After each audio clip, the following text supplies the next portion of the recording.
لیکن فرشتے جو ہیں وہ ایسی مخلوق ہیں کہ اللہ تبارک و تعالیٰ نے اس فزیکل ورلڈ سے ان کو ایک الگ مخلوق کے طور پہ رکھا ہوا ہے. اس فزیکل ورلڈ کی مخلوق نہیں ہے, اس لیے آپ کبھی دیکھ نہیں سکتے فرشتوں کو جب تک کہ وہ اس فزیکل ورلڈ کے جو قوانین ہیں ان کے مطابق انسانی شکل میں نہ آ جائے. جیسا کہ حدیث جبریل ہے, مسلم میں تو ڈیٹیل ہے, بخاری میں بھی ہے. جیسے جبریل علیہ السلام انسانی شکل میں آئے, سفید کپڑوں میں, کالے ان کے یعنی بال تھے اور ایسے تھے کہ ان کے کپڑے کے لگتا تھا کہ کوئی سفر کے آثار بھی نہیں ہے, اور بندہ بھی کوئی آؤٹ سٹیشن تھا. وہ جبریل علیہ السلام تھے, نبی علیہ السلام سے 1 to 1 سوال کر کے چلے گئے, گھٹنے سے گھٹنے ملا کے. تو اس طرح ہو سکتا ہے کہ فرشتہ انسانی شکل میں آ جائے. باقی یہ جو لوگ دعوے کرتے ہیں نا جی فلاں کو خضر مل گئے, فلاں کو فلاں بزرگ مل گئے, فلاں کو فلاں یہ ہو گیا, تو ساری کہانی ہے سر. یہ تو کہانیاں اتنی ہیں, اور مجھے دکھ ہوتا ہے اس وقت جب ہمارے مذہبی طبقے کی طرف سے یہ چیزیں کہانیاں آتی ہیں. میں آپ کو پتا ہے سبز پگڑی والی جماعت کے ساتھ بھی رہا, میں رائے وینڈ والی جماعت کے ساتھ بھی رہا, اور جماعتوں کے ساتھ بھی, جدھر بھی میں گیا ہوں نا اس طرح کی کہانیاں مجھے ملی ہیں.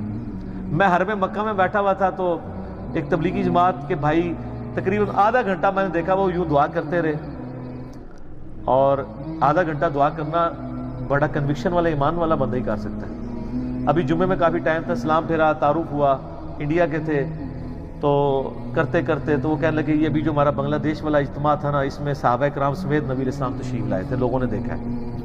یہ عام ہے, اس کو کہتے ہیں کارگزاری. کیوں سب آپ تو خود جماعت میں ہے نا, یہ جماعت کے وہ رکن ہیں جو باغی نہیں ہے, بابی نہیں ہے, بس مانتے ہیں کہ یار یہ کہانی ہے, کرتے ہیں یہ لوگ. اور سر آپ کو بتاؤں, آپ سبز پگڑی والی جماعت میں نہیں رہے, وہاں پہ وہ دعوت اسلامی کی بہاروں کے نام سے چلتا ہے, یہاں کارگزاری کے نام سے چلتا ہے. اور اللہ معافی دے, یہ کارگزاریاں آپ کرسچنز کی جو جماعتیں نکل رہی ہیں ان سے بھی سنیں گے. کل کو یہ نہ ہو آپ کرسچن ہو جائیں جا کے. اور یہ کارگزاریاں آپ کو ہندوؤں میں بھی نظر آئیں گی. کتنے وہ لاکٹ کے اشتہار چل رہے ہوتے ہیں نا کہ جناب فلاں جگہ ایئر کریش ہوا, ایک بندہ بچا, اس نے وہ بھگوان والا لاکٹ پہنا ہوا تھا. تسی جناب وہ نالائن سی والے بیج بیچ دے ہو, وہ اپنے لاکٹ بیچ دے. تو یہ بائی چانس بھی تو ہو سکتا ہے نا. یا تو یہ ہے کہ بھئی آپ ایک جہاز روانہ کریں جس پہ ساری سواریوں کو لاکٹ بنائیں, اس کو گرائیں اور کہ سارے بچ گئے, پھر منا گے نا. ہاں کہانی تو پھر انج ہوتی, گورا تو پھر انج انالیسس کرتا ہے نا, بائی چانس نہ تو نہیں ہوتا. یہ ساری کی ساری چیزیں کہانیاں, جھوٹ, اور یہ وہاں بھی ملتے ہیں. میں آلموسٹ دعوت اسلامی کے اجتماع میں 6-7 کنٹینیوس اجتماعوں میں گیا ہوں. آلموسٹ ہر اجتماع کے بعد آتے تھے ایک اسلامی بھائی کا بیان ہے, نبی علیہ السلام خواب میں فرمایا جتنے لوگ اجتماع میں ہیں تمام کی مغفرت ہوگی ہے. خوابوں کے اوپر سارے کام چل رہے ہیں. اور یہی رائے وینڈ میں آئے گا تو وہ کہیں گے جھوٹ ہے, رائے وینڈ والے کہیں گے یہ جھوٹ ہے, اور ہم کیا کہیں گے کہ دونوں ہی ایک دوسرے کو نیچا دکھانے کے لیے, او جی پنجے جو خون نکل آیا تو وہ سب نکال سکتے ہیں. آج کل تو اتنے لوئی ہیں جو مرضی نکالتے رہے, آپ فزیکلی سامنے لائے نا. اچھا جی وہ بزرگ کی لاش فلاں جگہ سے سلامت کی راتوں رات شفٹ کر دی, راتوں رات کیوں شفٹ کی تھی؟ میں نے تو اس کا بڑا سادہ مراد دیا کہ لاش نکالنے کی ضرورت نہیں. جو اب بزرگ مر رہے ہیں بڑے بڑے, ان کو ایک ہفتے کے لیے رکھ دیں چوک میں دھوپ کے اندر, تو دیکھ لیتے ہیں کیا ہوتا ہے, پتہ چل جائے گا. تو عیدی والوں کے پاس کیوں رکھاتے ہیں؟ جتنے اولیاء اللہ کی لاشیں ہیں اگر وہ ڈلے ہو جنازہ تو وہ جا کے ادھر فریزر میں کیوں رکھواتے ہیں یار؟ انہوں نے تو قبر کے اندر نہیں گلنا, تو باہر رکھیں ان کو. وہ کسی کا پروٹوکول ہے جس کو اللہ دے دے, یہ جنرل رول نہیں ہے. انبیاء کے لیے تو ڈیفینیٹ ہے, انبیاء کے بعد جس کے لیے اللہ چاہے. ورنہ میں نے ان کو کہا کہ کئی صحابہ کرام ہیں جن کو وفات کے بعد ان کے جسم کا مسئلہ ہوا ہے تو ان کی لاش کی حفاظت تو نہیں ہوئی. ہوا ہے نا, رومن امپائرز کی جنگوں میں کئی صحابہ کو تیل کے کڑاہوں میں زندہ جلایا گیا, روسٹ کیا گیا, ان کو وہ تو نہیں بچے. سر دنیا بقدر ایفرٹ ہے.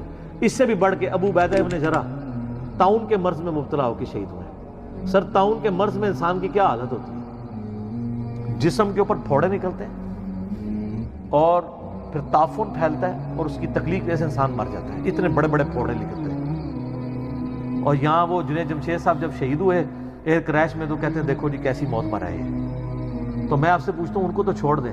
ابو عبیدہ ابن جراح طاعون کے مرض میں فوت ہوئے, اور وہ شخص جس نے یرموک کے اندر رومن امپائر کو گھٹنے ٹیکنے پہ مجبور کیا, بیت المقدس جس کے ہاتھوں پہ فتح ہوا, اور حضرت عمر ان کو آخری وقت تک خط لکھتے تھے کہ تم واپس مدینے آؤ، میں اپنے بعد تمہیں خلیفہ بنانا چاہتا ہوں، لیکن وہ 18 ہجری میں شہید ہو گئے۔ اور جس کے بارے میں بخاری مسلم میں حدیث ہے، ہر امت کا کوئی نہ کوئی امین ہے، اور میری امت کا امین ابو عبیدہ ابن جرح ہے، جس کے بارے میں مسلم شریف میں حدیث ہے۔ عائشہ کہتی ہیں کہ میرا خیال ہے کہ نبی علیہ السلام اگر اپنا خلیفہ کسی کو بناتے تو ابو بکر کو بناتے، اور ابو بکر کے بعد کسی کو بناتے تو عمر کو بناتے، اور عمر کے بعد کسی کو بناتے تو ابو عبیدہ کو بناتے۔ یہ مسلم شریف میں ہے۔ اور اس ابو عبیدہ کی موت کس طرح ہو رہی ہے؟ آپ لوگ ہوتے تو کہتے کہ جی وہ جناب نفل پڑھ رہے تھے، سجدے میں گئے اور وہیں پہ وصال فرما گئے۔ آج کسی بندے کی اس طرح کی موت ہو جائے، دوسرے فرقے والے کہتے ہیں دیکھو کتے کی موت مرا ہے، یہی کہتے ہیں نا۔ سر کوئی ڈیسیژن نہیں کر سکتا کہ اس کا دنیا سے ایگزٹ کیا ہے۔ کوئی شیر کے پنجرے میں مرے گا، کوئی ایئر کریش میں مرے گا، کوئی سمندر میں ڈوب کے مرے گا، کوئی میدان جنگ میں مرے گا۔ آخرت فیصلہ کرے گی کہ اس کے ایگزٹ کا انجام کیا ہوا ہے، ورنہ تو طاعون کے مرض میں کتنی تکلیف سے انسان مرتا ہے، آپ سوچ سکتے ہیں کتنے لوگ شہید ہوئے اس طریقے سے۔ تو ہم شہید بول رہے ہوتے ہیں، لیکن اگر آپ وہ جو مرض تھا اب تو دنیا سے آلموسٹ ختم ہو چکا ہے، تو لیکن وہ جس طرح موت ہوتی تھی، جو پھوڑے نکلتے تھے اور جو تکلیف آتی تھی، وہ کوئی سوچ بھی نہیں سکتا۔